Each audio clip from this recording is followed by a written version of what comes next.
A2P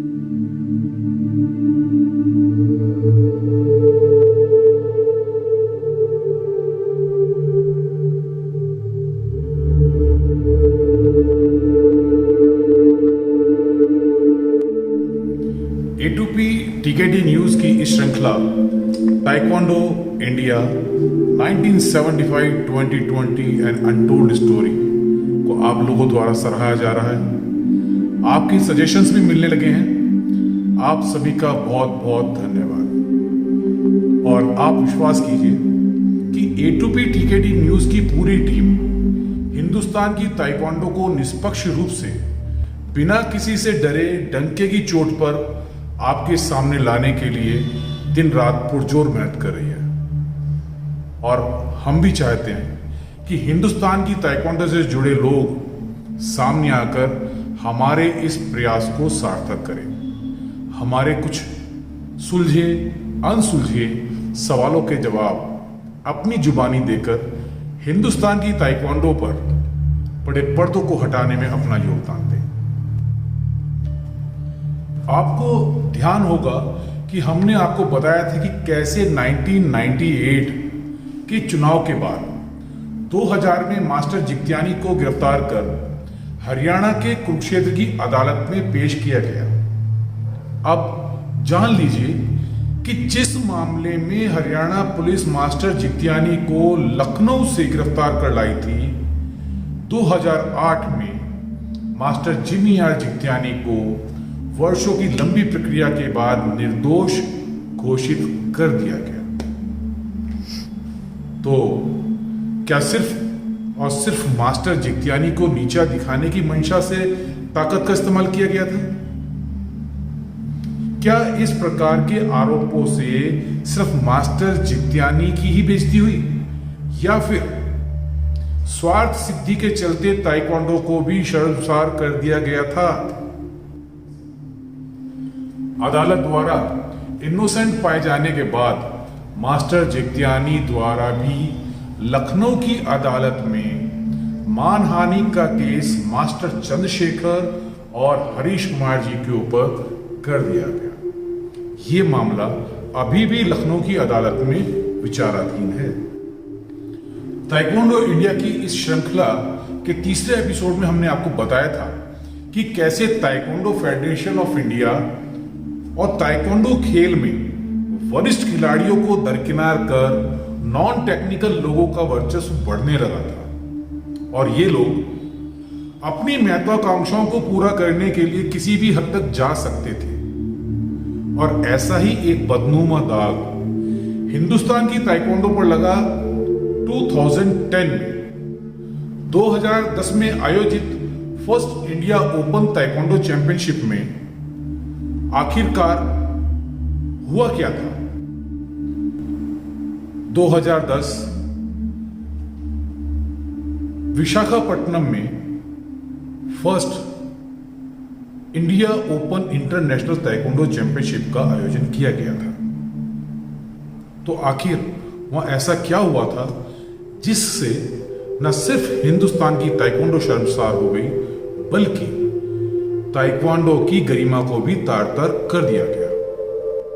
आखिर ऐसा क्या हुआ जिसकी वजह से इस प्रतियोगिता की सफलता असफलता की बात ही खत्म हो गई? 2004 के चुनाव में चुनौती पेश करने के बाद ओडिशा ताइक्वांडो में हाशिए पर धकेल दिए गए अंतरराष्ट्रीय रेफरी मास्टर जीसी रॉय ने ताइक्वांडो में अपनी कानूनी और सामाजिक लड़ाई जारी रखी। तमाम तरह के अपमानों का घूंट पीकर भी मास्टर जीसी रॉय ने ताइक्वांडो के प्रति अपना लगाव कम नहीं होने दिया।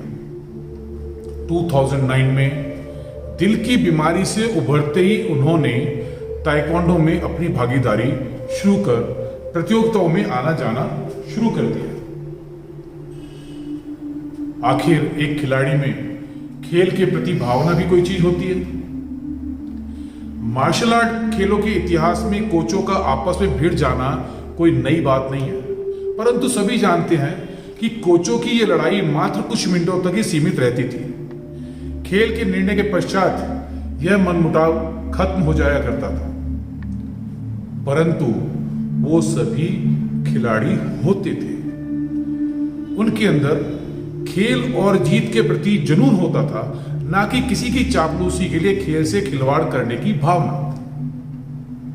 परंतु ताइक्वांडो खेल के इतिहास में 2010 में वो काला दिन भी आया जब विशाखापट्टनम में 22 से 24 सितंबर तक आयोजित फर्स्ट इंडिया ओपन अंतरराष्ट्रीय ताइक्वांडो प्रतियोगिता में न सिर्फ हिंदुस्तान अपितु विदेशी खिलाड़ियों के साथ मास्टर जीसी रॉय भी इस प्रतियोगिता में शिरकत करने आए। हरीश कुमार जी के वर्दहस्त के चलते अपनी तिगड़ों के बल पर हरियाणा की ताइक्वांडो में एकाधिकार स्थापित कर चुके जसबीर सिंह गिल अब फेडरेशन में जगह बनाने की जुगत में लगे थे। फेडरेशन के अध्यक्ष हरीश कुमार जी के और करीब आने की और फेडरेशन में जगह बनाने की जुगत में लगे जसबीर सिंह गिल ने वो शर्मनाक कायरतापूर्ण हरकत कर दी जिसको सुनकर हिंदुस्तान की ताइक्वांडो के प्रत्येक प्रशंसक का सिर शर्म से झुक गया। देश विदेश से आए छोटे बड़े खिलाड़ियों से भरे स्टेडियम में अंतरराष्ट्रीय taekwondo referee master GC Roy taekwondo प्रतियोगिता के हॉल के बाहर कुर्सी पर बैठे थे। उसी समय जसबीर सिंह गिल ने मास्टर जीसी रॉय को गंदी गंदी गालियां देते हुए लात मारकर ताइक्वांडो की गरिमा को तार तार कर दिया। इसके बाद गालियों का यह बादशाह पलटवार के डर से स्टेडियम के कोने में जाकर छुप गया। पुलिस आई, अफरा तफरी मची, लेकिन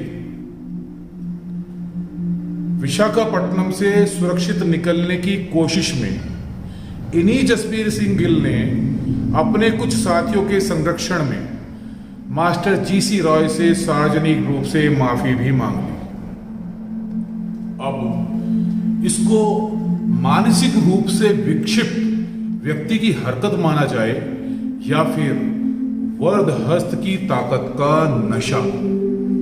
एक बीमार 62 वर्ष से अधिक आयु के व्यक्ति और वो भी ताइक्वांडो में एक अति वरिष्ठ खिलाड़ी और अंतरराष्ट्रीय रेफरी के साथ ऐसा दुर्व्यवहार क्या कभी भी माफी के लायक था? क्या ये कृत्य भारतीय संस्कृति और सभ्यता की मान्यता मर्यादा के अनुसार सही था? क्या यह ताइक्वांडो के नियमों और आदर्श के अनुरूप था? ताइक्वांडो के विकास का दम भरने वाले छोटी छोटी मनगढ़ंत कहानियों पर ब्लैक लिस्ट का फरमान सुनाने वाले ताइक्वांडो के क्षत्रों ने इस कुकृत्य पर चुप्पी साधना क्यों उचित समझा? क्या विशाखापट्टनम से सुरक्षित निकल भागने के लिए सार्वजनिक रूप से माफी मांगने से इस प्रकार के कुकृत्यों से माफ कर देना चाहिए था? जब हिंदुस्तान की ताइक्वांडो के लगभग सभी दिग्गज विशाखापट्टनम में मौजूद थे, तब भी ताइक्वांडो के नाम की माला जपने वाले इन वरिष्ठ खिलाड़ियों ने इस कुकृत्य के विरोध में आवाज क्यों नहीं उठाई? समझ से बाहर की बात है। शायद ये भी ताइक्वांडो में बदलती युवा राजनीति का कोई प्रशासनिक दाव रहा होगा। अलबत्ता 9 जुलाई 2012 9 जुलाई 2012 को मनमोहन भांजा की 45,000 रुपए 45,000 रुपीज की शिकायत पर मास्टर जीसी राय को फेडरेशन से ब्लैक लिस्ट कर दिया गया और दिसंबर 2013 को जसबीर सिंह गिल को ताइक्वांडो फेडरेशन ऑफ इंडिया में संयुक्त सचिव जॉइंट सेक्रेटरी बना दिया गया। दूसरी तरफ हिंदुस्तान की ताइक्वांडो में एक अलग ही धारा चुपचाप बह रही थी। अध्यक्ष महोदय की हाँ में हाँ मिला अपने आप अपने काम को चुपचाप से अंजाम देने वाले अंदर ही अंदर क्या खेल खेल रहे थे, अध्यक्ष महोदय को भी पता नहीं लग पाया। ताइक्वांडो खिलाड़ियों के हक की बात करने वाले पूर्व आईपीएस हरीश कुमार ने यूं तो हिंदुस्तान में ताइक्वांडो के विकास के लिए अनेक योजनाएं बनाई। यदि यह कहा जाए कि जब भी उनको किसी भी राज्य के सेक्रेटरी अथवा खिलाड़ी से कोई भी शिकायत मिलती तो वो उसको अपने विवेक से सुलझाने के लिए कोई ना कोई नया नियम बना लेते थे। उस दौर में खिलाड़ियों के हित में लिए गए उनके निर्णयों पर, उनकी नीयत पर किसी भी प्रकार का कोई शक नहीं किया जा सकता। परंतु चापलूस सलाहकारों अपनी आक्रामक शैली और तुरंत फैसला करने की आदत ने उनको वास्तविकता से कोसों दूर कर दिया था। कुछ चाटुकारों ने उनके इर्द गिर्द एक ऐसा घेरा बना लिया था जिसकी वजह से उनके द्वारा लिए गए फैसले धरातल पर अक्सर फेल होते रहे। जहां राज्यों में सेक्रेटरियों की चौधराहट पर अंकुश लगाने के लिए खुलेआम राज्य इकाइयों को घेरा जाने लगा, वहीं फेडरेशन को खिलाड़ियों से जोड़ने वाले कोचों को उनकी सीनियरिटी और ब्लैक बेल्ट डेनग्रेडिंग को दरकिनार कर उन्हें ब्रेड जैम बटर की आपूर्ति तक अपनी स्वार्थ के लिए काम करने वाला घोषित किया जाने लगा। ताइक्वांडो के इसी दौर में चापलूसों की ही सलाह पर एक और परंपरा शुरू हुई। हो सकता है कि इस परंपरा का उद्देश्य शायद हिंदुस्तान की ताइक्वांडो में अनुशासन कायम करना रहा हो, परंतु धीरे धीरे अनुशासन के लिए बनाया गया यह कदम खुद अनुशासनहीनता की पराकाष्ठा बन गया और यह था कोचों और खिलाड़ियों को ब्लैकलिस्ट करने की राजनीति का बड़ा कदम। 2004 से 2016 के दौर के लगभग सभी खिलाड़ियों और कोचों को इस बात का एहसास बहुत अच्छे से होगा कि कब और कैसे ब्लैकलिस्ट की यह तलवार किस पर चल जाए पता नहीं होता था। यह एक ऐसी परंपरा की शुरुआत थी जिसमें जिला स्तर से लेकर राष्ट्रीय स्तर तक अपने खिलाफ आवाज उठाने वाले ऐसे ऐसे खिलाड़ियों और कोचों को जिन्होंने अपने जीवन का सबसे महत्वपूर्ण समय ताइक्वांडो खेल के विकास में लगा दिया और कुछ असरदार लोगों ने उनको या तो ब्लैकलिस्ट करा दिया या फिर ब्लैकलिस्ट करवा देने के नाम पर धड़ल्ले से ब्लैकमेलिंग का व्यापार शुरू हो गया। ब्लैकलिस्ट होने या फिर कहें कि बदनामी के डर से नाजायज बातों के खिलाफ खिलाड़ी और कोचों द्वारा चुप्पी साध ली गई। परिणाम स्वरूप फेडरेशन में बैठे बड़े पदाधिकारियों ने खिलाड़ियों की इस चुप्पी को सोचा कि सब कुछ उनके कंट्रोल में है। इसी दौर में सबसे बड़ा बदलाव यह आया कि हरीश कुमार जी ने बतौर फेडरेशन के अध्यक्ष खिलाड़ियों और राज्य संघों से सीधे संवाद स्थापित करने के उद्देश्य से खुद को सोशल मीडिया से जोड़कर सभी को अपनी बात सीधे तौर पर बताने का मौका दिया। अब हरीश कुमार जी की सोशल मीडिया अकाउंट एक खुली किताब बन गया था। खिलाड़ियों और ताइक्वांडो खेल की सुधार से संबंधित सभी विचार अब सभी पोस्टें सोशल मीडिया के माध्यम से हर आम और खास तक डायरेक्ट पहुंचने लगे थे। ताइक्वांडो में अनुशासन और पारदर्शिता लाने के लिए उठाया गया यह कदम निश्चित तौर पर एक सराहनीय कदम था। जिन बातों से पहले खिलाड़ी अनजान रहते थे, अब वो बातें भी खिलाड़ियों तक सीधे तौर पर पहुंचने लगी थी। चाहे बात बेल्ट ग्रेडिंग फीस की हो या फेडरेशन के आईडी कार्ड की, किसी व्यक्तिगत पदाधिकारी को कही गई कोई बात हो या सार्वजनिक हित में लिया गया फैसला, अब सभी कुछ सोशल मीडिया पर आम होने लगा था। हालांकि इसका फायदा खिलाड़ियों को बहुत ज्यादा हुआ हो ऐसा दिखाई नहीं देता। ताइक्वांडो में अनुशासन लाने के लिए सजा का प्रावधान आरोपी व्यक्ति को ब्लैकलिस्ट करके किया जाने लगा।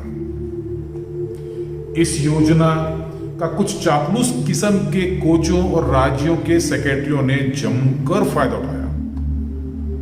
अब विरोध के स्वर उठाने वालों को अनुशासनहीनता के नाम पर बेधड़क ब्लैकलिस्ट और पूर्ण प्रतिबंध कर ताइक्वांडो से निकालने की न सिर्फ धमकी दी जाने लगी, बल्कि सरेआम ब्लैकलिस्ट भी किया जाने लगा।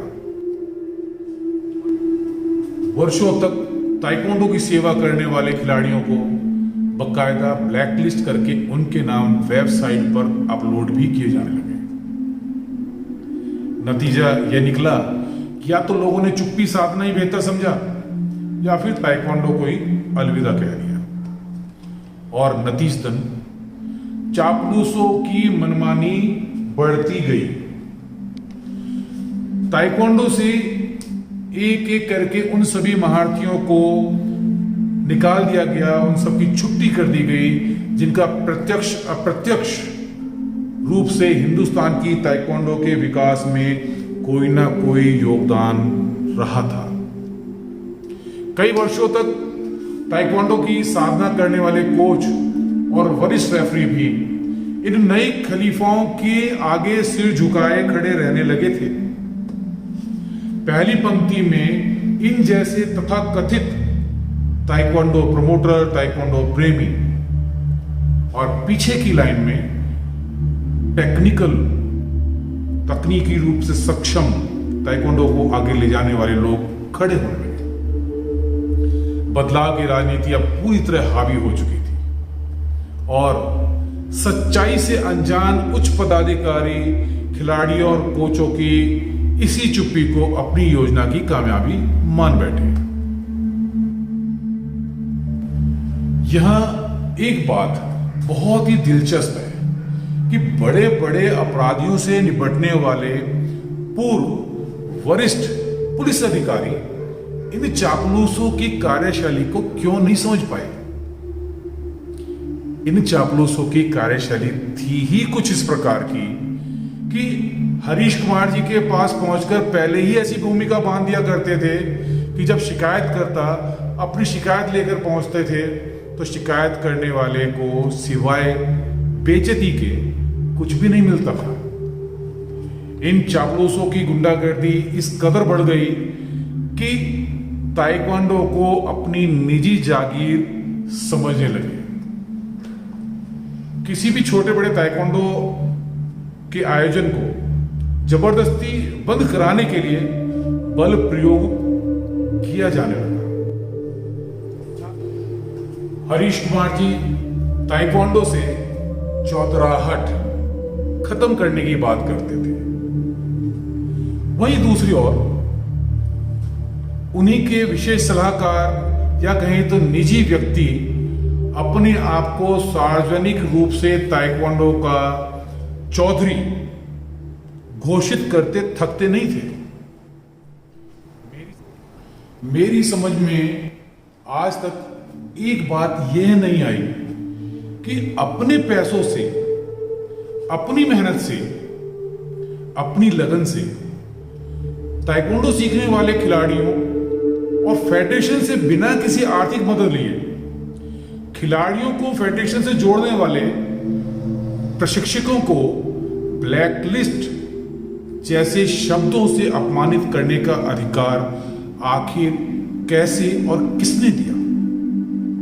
क्या ब्लैकलिस्ट और लाइफ बैन जैसे शब्दों में तानाशाही की बू नहीं आती? ताइक्वांडो के क्षत्रपों ने यदि समय रहते उचित कदम उठाए होते तो आज हिंदुस्तान के ताइक्वांडो खेल और ताइक्वांडो खिलाड़ियों की ऐसी दुर्दशा ना हुई होती।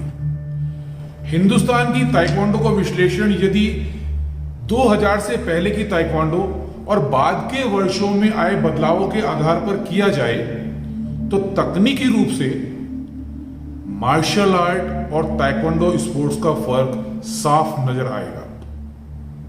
1987 में बार्सिलोना में आयोजित वर्ल्ड ताइक्वांडो चैंपियनशिप में बेस्ट फाइटिंग स्पिरिट की ट्रॉफी जीतने वाली हिंदुस्तान की ताइक्वांडो को आखिरकार विश्व पटल पर पहला बड़ा आधिकारिक पदक एशियन चैंपियनशिप और एशियन गेम्स में सुरेंद्र भंडारी के रूप में जीतने के लिए 15 वर्षों तक इंतजार क्यों करना पड़ा?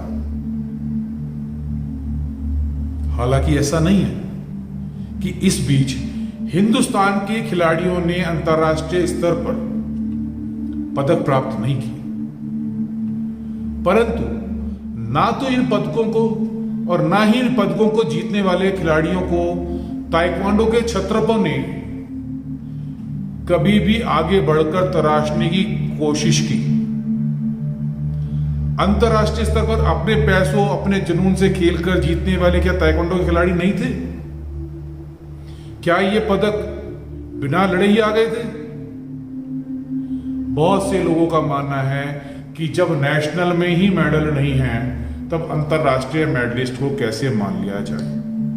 बात सही है, परंतु जो खिलाड़ी जिला स्तर से राष्ट्रीय स्तर और फिर अंतर्राष्ट्रीय स्तर तक अपने पैसों अपनी मेहनत से पदक जीतकर आया, उनकी अनदेखी करना कितना उचित था? इन खिलाड़ियों को ताइक्वांडो के हित में एक उम्मीद के तौर पर तराशने की पहल तो की ही जा सकती थी, और आज भी कितने ही खिलाड़ी अपने ही बलबूते पर हिंदुस्तान की ताइक्वांडो को अपने कंधों पर उठाए बिना किसी फेडरेशन की आर्थिक सहायता लिए चले जा रहे हैं। आज हमारे खिलाड़ियों को छोड़िए, फेडरेशन में विभिन्न पदों पर बैठे अधिकांश पदाधिकारी भी यह नहीं जानते कि हिंदुस्तान की ताइक्वांडो के इतिहास में पहली ब्लैक बेल्ट महिला खिलाड़ी कौन थी, पहला अंतर्राष्ट्रीय आधिकारिक पदक जीतने वाली महिला खिलाड़ी कौन थी। फिर कैसे हम हिंदुस्तान में ताइक्वांडो के विकास की बात कर सकते हैं? जब आपने किसी भी वस्तु को अपनी मेहनत और लगन के बल पर पाया हो, जब आपको लगता हो कि मेरी इस वर्षों की मेहनत का यह परिणाम है, तब उस वस्तु अथवा उस स्थान के प्रति आपका देखने और सोचने का नजरिया बदल जाता है।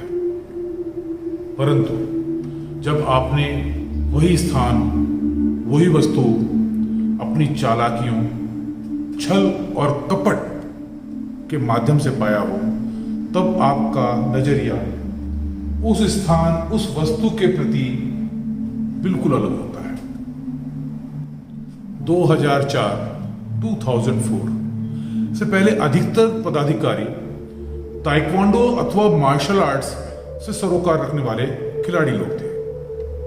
इसलिए हम कह सकते हैं कि वह ताइक्वांडो मार्शल आर्ट अथवा खेल की मूल आत्मा को अच्छी तरीके से समझते थे।